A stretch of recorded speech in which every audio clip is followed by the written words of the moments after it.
Yo, what's going on, Sportzmafia fans? We're back. We're here. Excited. Yo, this picture may look a little crooked, but it's not crooked. It's just the way how the camera is and how it's focused and how everything's going. Yo, what's going on, everybody, man? It's great to see everybody again, man. I'm super excited to be back. I'm going to be streaming now all the time, guys. We're going to be doing it twice a week, man. I'm so sorry that we haven't been around lately. It's been kind of like a little hectic. Fantasy football started a little bit. My mom is still, battling cancer right now. She has breast cancer. She had skin cancer, breast cancer, and then she had a large tumor removed.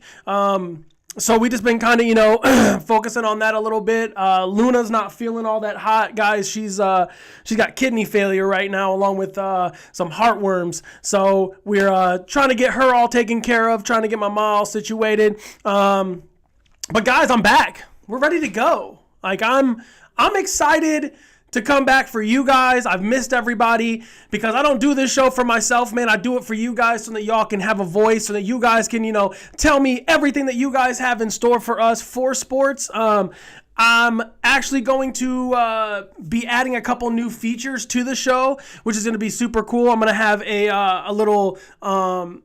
I can't even remember what it's called, but ESPN has it, man, where they put all of the stuff going across the line with the wins, the losses, the teams, who they're playing, what day, where, all the news and stuff like that. We're going to be adding that in there. I'm also going to be adding something super cool. It's a new feature that I'm going to try out for the show, and it's with Zoom. So what it is that I'm going to have my face on one side and then their face on the other side, and just bring in special guests. So I'm going to have some people out there and get everything all going. Newsfeed. Yes, thank you, Aunt Doris. Mom, hi, how are you?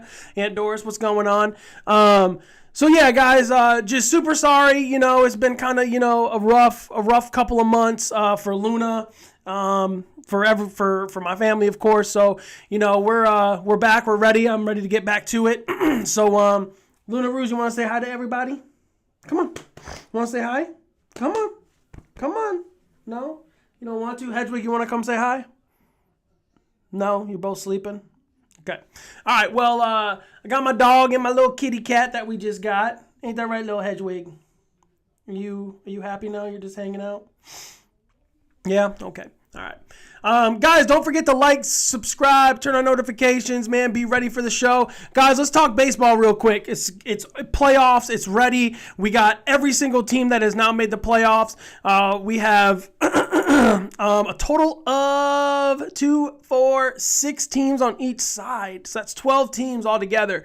Let's go ahead and knock out the AL real fast. So we got Tampa Bay Rays. We got the Cleveland Guardians. We have the Seattle Mariners. After 20 years, man, they finally get in, man. That's awesome. Congrats to them. We got the Toronto Blue Jays at number 4. We got the New York Yankees at number 2. And we also have the Houston Astros at number 1.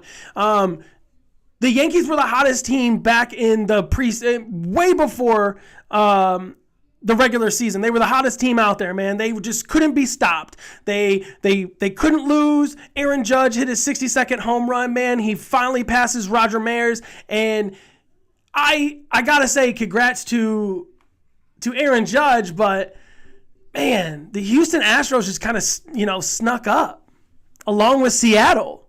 They took over that number 1 spot over there at Houston. Seattle comes in and takes over the number 5 spot. Tampa Bay was on a hot streak, too, for a little bit in the beginning, but then they kind of just fell down a lot. Cleveland was coming up out of nowhere, man, which was super, super awesome to watch. And Toronto was down a lot, actually. And they kind of stepped it up in the second half after the ML break.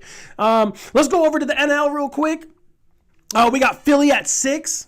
Philly snuck in there. We got the Mets at number 4. The New York Mets were number 1 for a super long time over there in the NL. And they just kind of fell off the face of the earth a little bit. They had a lot of injuries and stuff, and they were able to bounce back and come for it.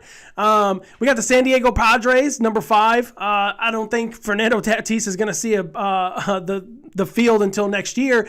But they just added Juan Soto, and Juan Soto was kind of like in a little slow route to get in going with the Padres. But now, San Diego's looking hot, looking great. Let's talk about the St. Louis Cardinals, man. I'm loving it. Congratulations to Albert Pujols for hitting over 700 home runs. Guys, they're looking hot. They're looking nice. They're on a really high win streak as well. We got the Atlanta Braves, man. The Atlanta Braves came up out of nowhere. After being down in the beginning of the season, they were kind of up and down. They were a little rocky. They weren't really grasping the 3-0, the 4-0s, and the 2-0 sweeps when they were playing their series. But, man, they're looking fantastic right now. They're coming back. Keaton, what's going on, my man? LA Dodgers. The highest record is 111 wins for LA, and they just broke a record this year as well. 2022, guys, for baseball has been super big. There's a lot of records that have been smashed, beat, the whole everything. It's kind of sad that Aaron Judge didn't really get his triple crown, but that's okay. Aaron Judge is now the leader. Other than, Sammy Sosa, Mark McGwire, and Barry Bonds were, that's the steroid era. Everyone's going to say, oh, no, man, dude, Aaron Judge is this, that, all the other. He's the home run king. Look, guys, if it is in the history books, let's just get this out of the way. If it's in the history books, it's in the history books.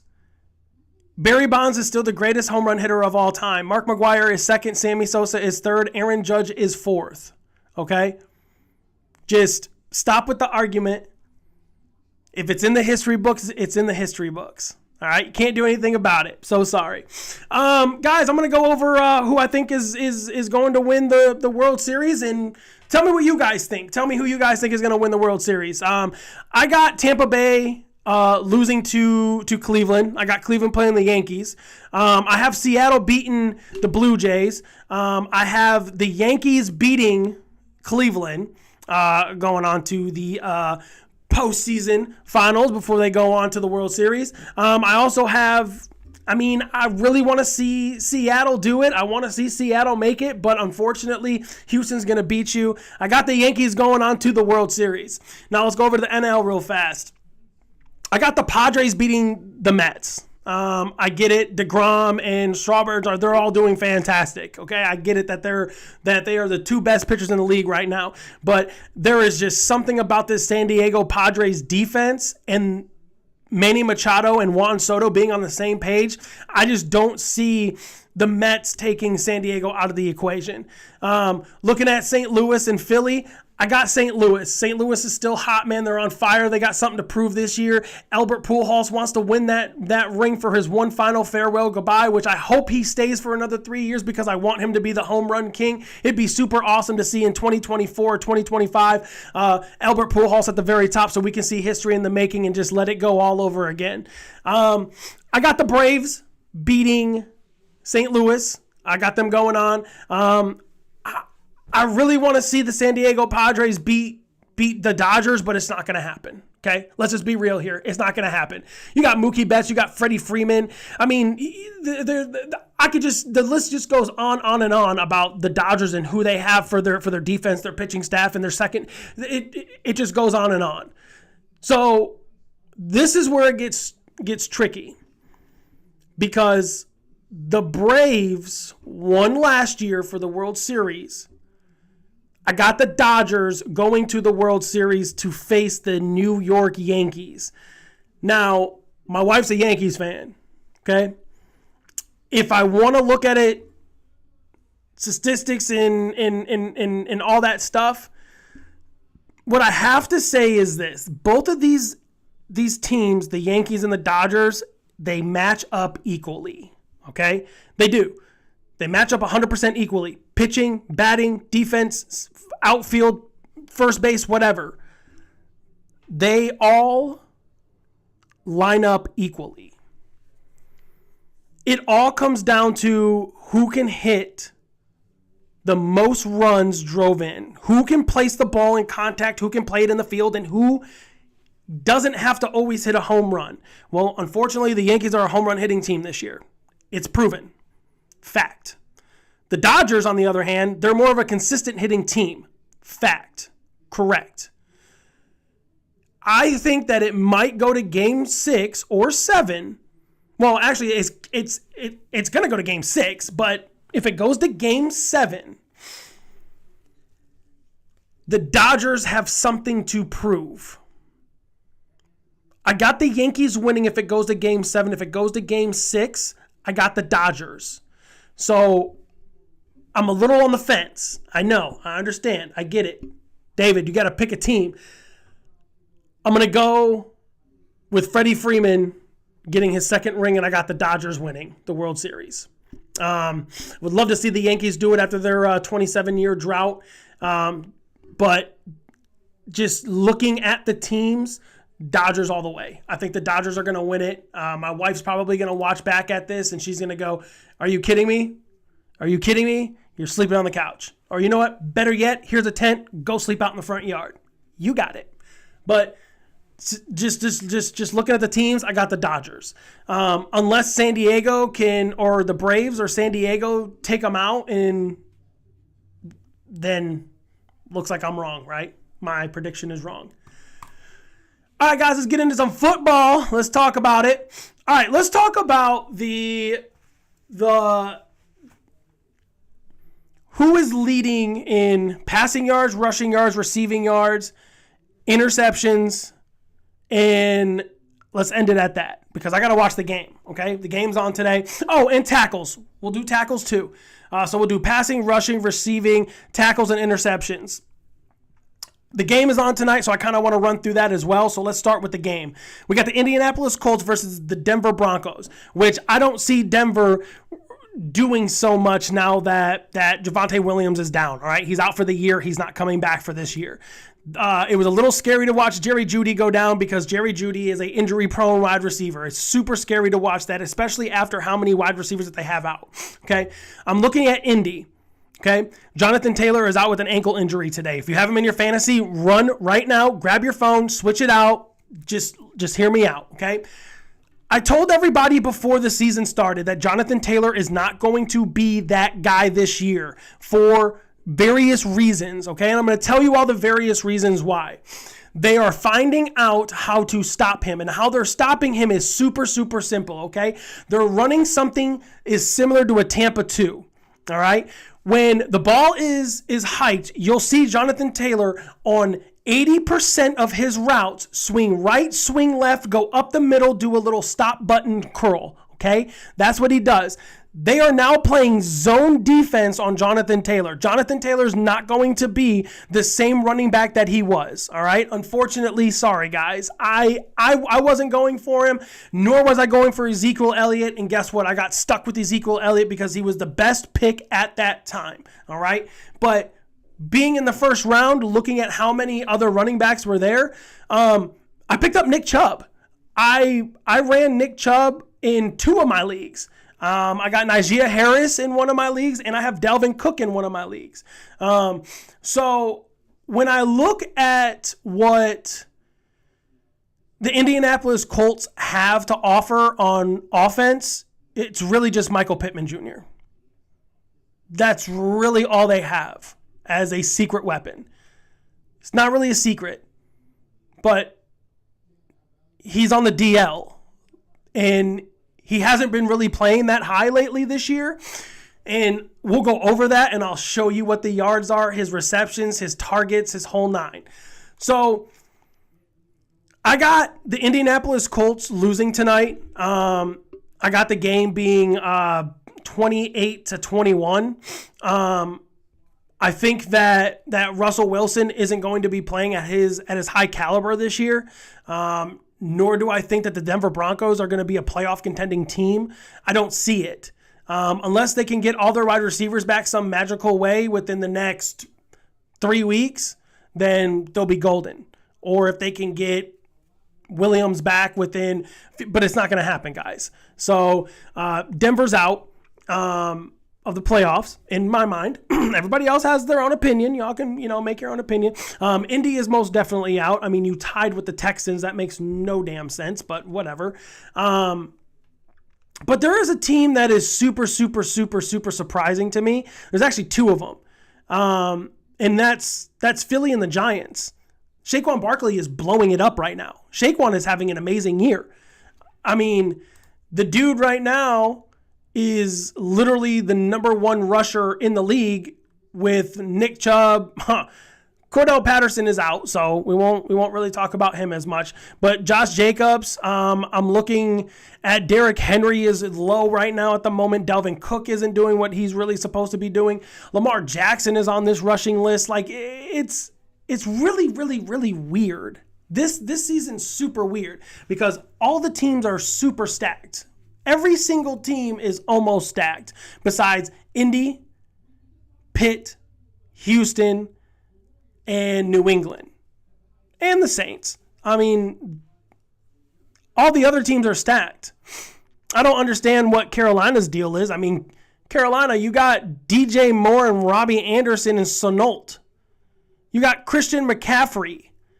Why aren't you doing anything on offense? You guys are the lowest scoring team out there. But hey, look at it this way. Everyone keeps making fun of my Lions and stuff like that. Well, guess what? Jared Goff is number 3 in passing this year. He's also number 1 in touchdowns thrown. The Lions are also number 1 in the most highest scored points, but our defense is number 32 in the most scored points. That's our problem, is our defense at the moment. So, guys, let's hop into it. We got Justin Herbert at number 1 at 1,250 yards passing. Okay, 9 touchdowns, 2 interceptions. Looking fantastic, right? He's number 1. Followed right behind by Josh Allen, no surprise. 1,227 yards. The guy's got 10 touchdowns with 3 interceptions. Great, fantastic. Jared Goff, 1,126. 11 touchdowns, 3 interceptions. Dude, Goff is having a year this year. For everybody that was sitting there talking crap about him, I'm one of them. I'm that guy. I was talking mad crap about Jared Goff. But then I started to think about it, and I'm like, dude, he was like a Super Bowl contending quarterback at one point in his time. He wasn't bad. It was just an offensive line. I mean, now he's actually doing fairly well. We just need to get our defense. We got Matt Ryan at 11.25. Not a shocker there. He also has 5 touchdowns with 5 interceptions, which is very, very poor. That's the reason why the Colts are losing so much, is just the interceptions and the touchdowns not being there for them. We got Jalen Hurts. Jalen Hurts is at 11.20. He's got 4 touchdowns with 2 interceptions.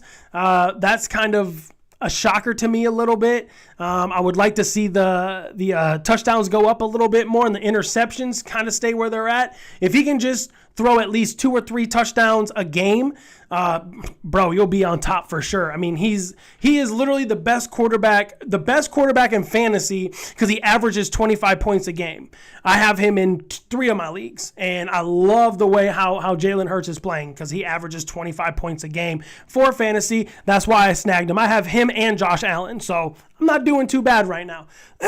We got Patrick Mahomes at 11.06. He's got 11 touchdowns, 2 interceptions. You got Joe Burrow at 10.99 with 8 touchdowns, 4 interceptions. Reason why the Bengals aren't doing so hot is because of the interceptions, man. You're throwing 4 interceptions. That's a lot. That's super, super, super high for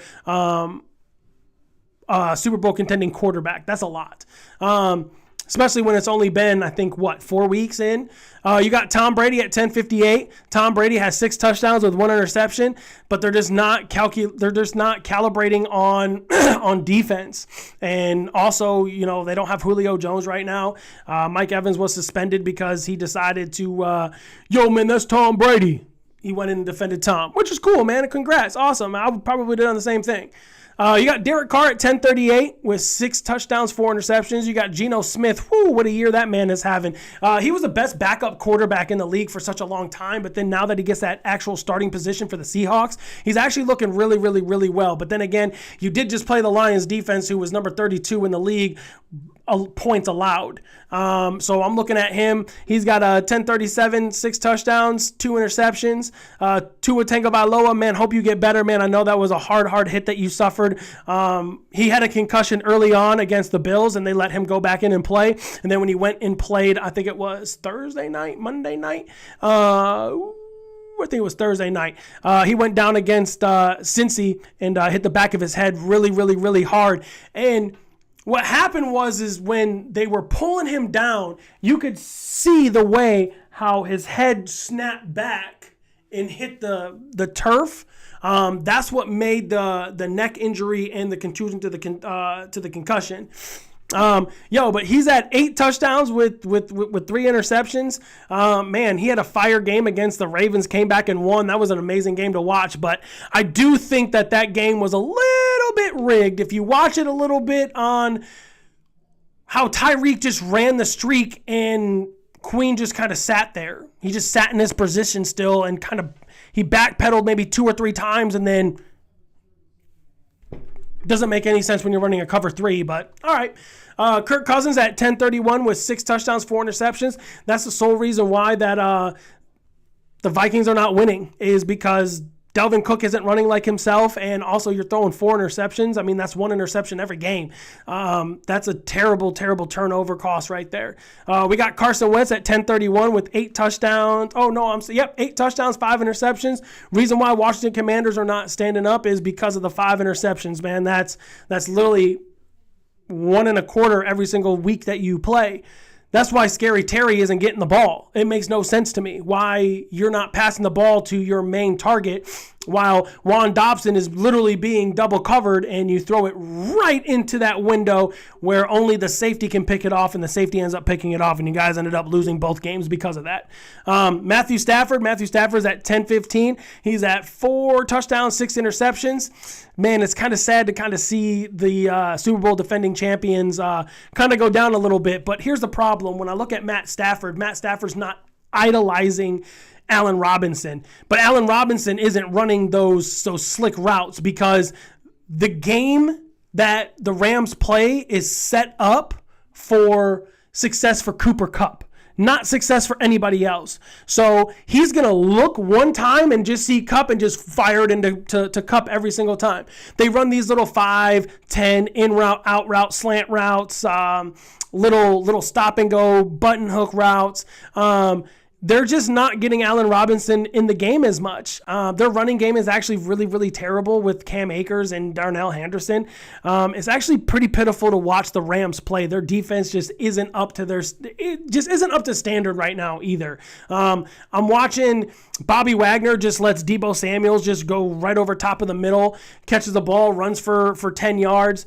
I'm looking at both of their corners. I can't remember the young rookie's name, but bro got mossed, and he took off for a 57-yard touchdown. Jalen Ramsey can't tackle. All right, guys, let's just look at it like this. You literally had an open opportunity. All you had to do was square up with him and tackle him, but instead you ran with him and didn't cut him off at the seam. You just ran with him to try to tackle his foot, and he ended up scooting out, and yeah.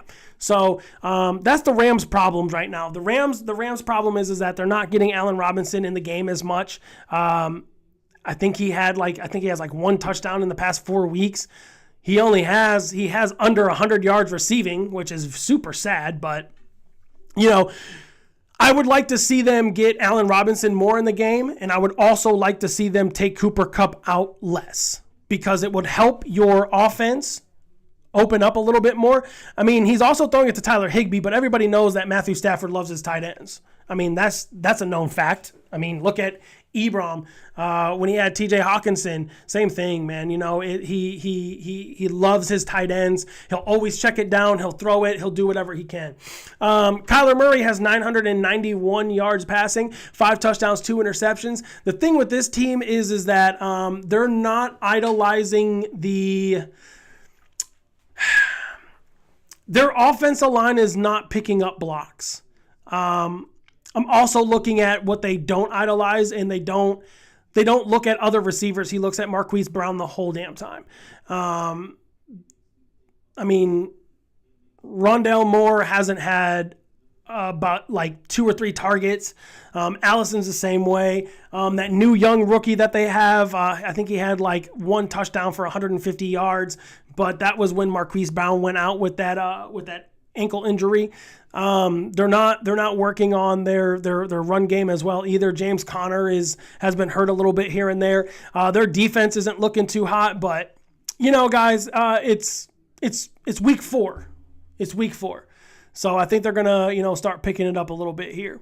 All the way down at the bottom. See, guys, this is what I'm talking about. Lamar Jackson Lamar Jackson is never, ever, ever, ever, ever going to throw over 4,000 yards passing. He's never going to do it, okay? He's not a Super Bowl contending quarterback. He's not a playoff contending quarterback. Yeah, they came close several times to move on to the playoffs, but guys, let's be honest here, okay? Let's be factional, okay? Lamar Jackson has a gunslinging arm. Yes, he has one of the best arms in the business, okay? He really does. He has one of the best arms in the business. Okay? But looking at Lamar, he's a run-heavy quarterback. He's a run-first, pass-later. That's what's going to get you hurt. That's why you were out for pretty much half of the year last year, because you ran the ball. You didn't really look at all your other options. You just kind of said, oh, first look, oh, not there, I'm taking off running. This isn't college ball, man. This is the NFL. Think of it this way. The top quarterbacks that have made it to the Super Bowl were not running quarterbacks. Okay? Michael Vick never got to a Super Bowl, never won a Super Bowl. Okay? Matthew Stafford, pocket passer, won a Super Bowl. Tom Brady, pocket passer, won a Super Bowl. Patrick Mahomes, scramble, still pocket passer, won a Super Bowl. I mean, you got to think of it like that. Like all of these running quarterbacks, not gonna work. What's up, bud? Yeah, K-Bop, I'm back, man. Finally, just been going through a lot lately, you know, with family, the dogs, the cat. You know, everyone's feeling better though. We're getting everything all set aside. All right, guys, let's look at rushing yards. Saquon Barkley, number 1 at 463 yards. Man, that's awesome. After being out for a few seasons and now being the top rusher. He's got 2 touchdowns. Nick Chubb, 459 yards rushing with 5 touchdowns. Miles Sanders has 356 with 3 touchdowns. Cordell Patterson, man, I hope you get better soon, man. It was actually kind of a shocker to see you go down, man, because you've been so good for the Atlanta offense. You've been opening up the Atlanta offense for them to run, wide receiver, kick returner, punt returner, man. You've been everything for them, and I think it just caught up with you a little bit. But you had 3 touchdowns with 340 yards. Hopefully you get better, my man. Josh Jacobs surprisingly coming out of nowhere from being injury-prone running back to being 5th on our list at 336 yards with 2 touchdowns. Amazing. It's great. It's fantastic. Jonathan Taylor, 328 with 1 touchdown. Guys, he's not doing it this year. I'm telling you. It's literally showing. He's not going to do it again this year. Aaron Jones, 327 yards, 1 touchdown. Cal Herbert, 317 yards with 3 touchdowns. That is, I want to say, Chicago Bears running back. Yep, Chicago Bears running back. Lamar Jackson at 316 with 2 touchdowns. Proves my point just a second ago. Dameon Pierce, man, that rookie over there for Houston, 313 yards with 2 touchdowns. Derrick Henry, 306. With 3 touchdowns as well. Rashard Penning at 292. 2 touchdowns. Delvin Cook looking at 279 with 1 touchdown. And Jamal Williams, 276 yards rushing with 6 touchdowns. He is leading the league in touchdowns right now for rushing touchdowns. Now, I do want to talk about Ezekiel Elliott. Zeke isn't doing what Zeke normally does, and I hope he just falls off the face of the earth because I'm kind of sick of looking at it. Ezekiel Elliott has 227 yards rushing with 1 touchdown. Okay? DeAndre Swift, 231 yards with 1 touchdown. But DeAndre Swift has been hurt for a couple of weeks. Leonard Fournette has 224 yards rushing with no touchdowns. Joe Mixon, 224 yards with 1 touchdown. It's just weird to see how there are new up-and-coming running backs that are making the impact. So when I look at this list, I see one thing that I would love to have. Jamal Williams, 6 touchdowns leading. Saquon Barkley, 463 yards rushing, leading. Nick Chubb also has 5 runs for over 20 yards. 5 runs for over 20 yards, man. That's crazy. That's elite. The one person that is actually making me a little upset is Najee Harris. 202 yards, 1 touchdown. Makes no sense, man. Yeah, I get it. Knee injury. But bro, like you gotta come, you literally have to bounce back this week. You have to have 100 yards plus rushing this week. And you have to have at least 2 touchdowns to even be talked about being a top running back. You're not a top running back anymore. You're not. So if I see him next year in fantasy and he's top 10, I'm literally going to lose my mind. If he does not break 100 yards this week with 2 touchdowns or a touchdown this week, no. I'm not going to give him any leeway. If he does not do over 100 yards and over 2 touchdowns this week, and I see him on the top 10 for next year, I'm going to be pissed. I'm going to call ESPN and tell them to put me on the damn show. All right, guys, here we go. Wide receiver list. Cooper Kupp leading at 402 with 3 touchdowns. Looking nice. Looking real nice. But pretty soon, not going to be happening. Because they're going to try and get Allen Robinson in the game. Stephon Diggs, 406 yards with 4 touchdowns. Tyreek Hill, 477 yards with 2 touchdowns. Marquise Hollywood Brown with 339 yards and 2 touchdowns. Yo, everyone kept saying Marquise isn't going to do anything this year. He's a fluke. Psh, man, get out of here, bro. He's a top 4 wide receiver right now. Get out of here. Justin Jefferson at 393 yards with 2 touchdowns.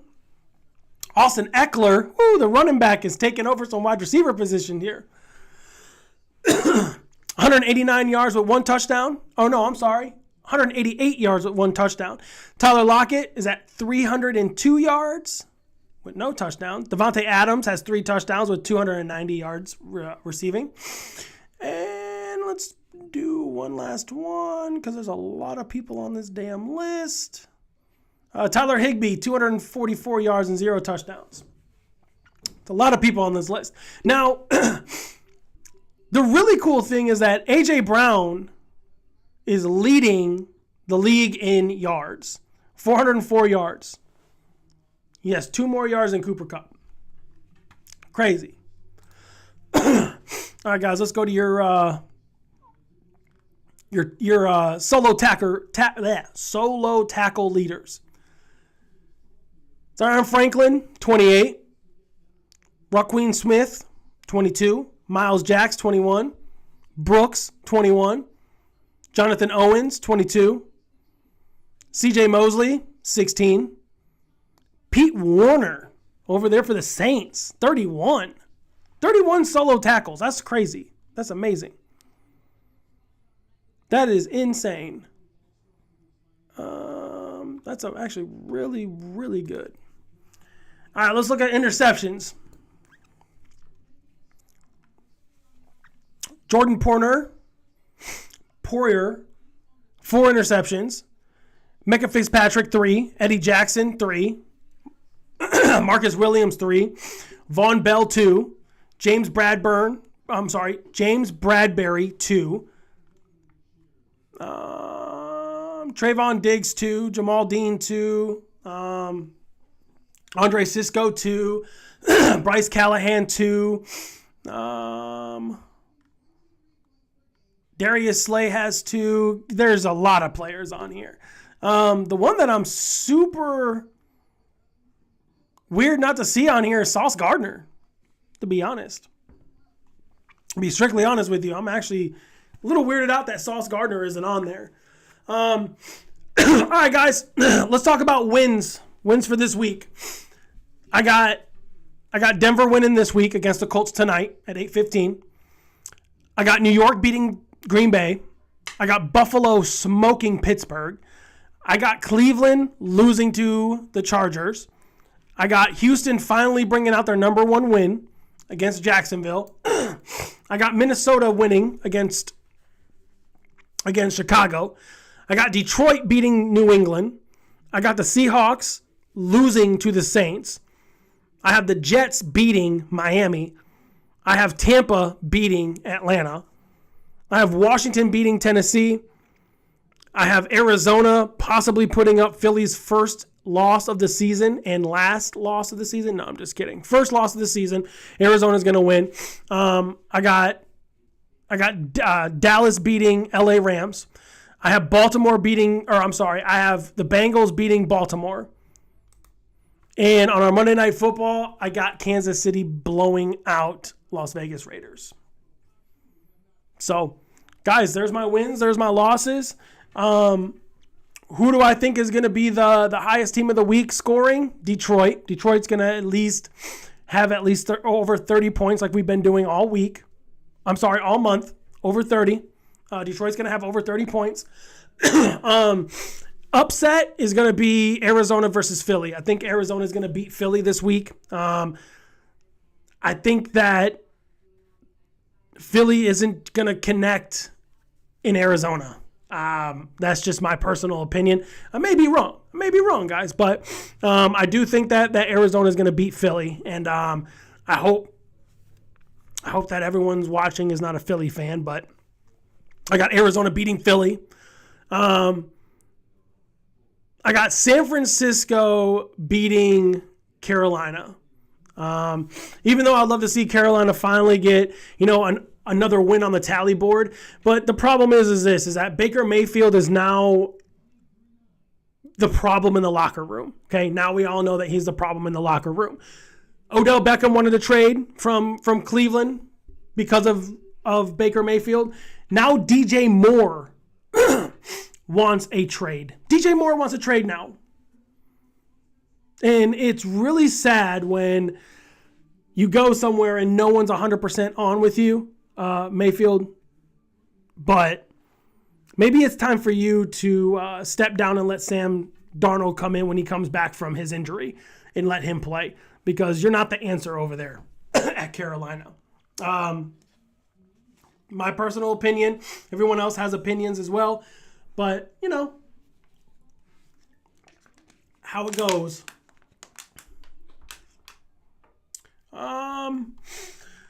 Well, guys, that's actually everything for the show. Quick little 40-minute show. I don't have Karsten here, so I just brought the camera a little further down so that can just be more focused here. But yeah, guys, so look, next week, I don't know when I'm going to go live next week. I will put out, if you guys are not following me on Instagram, Twitter, TikTok, or Facebook, guys, go to the Facebook page, go to the Instagram page, go to the Twitter page, go to the Instagram, go to all our social media platform. Oh, and I'm also going to be putting all of our social media platform right at the bottom of the screen as well, so that you guys can follow us for all live updates, follow us for when we do go live, post new videos, do the whole nine. Yo, guys, I just want everyone to like, subscribe, turn on notifications, man. Follow on every single social media platform, Sportzmafia, and hope to see you guys all soon. Thank you all for stopping in. Love you guys. Everyone have a good one. Later.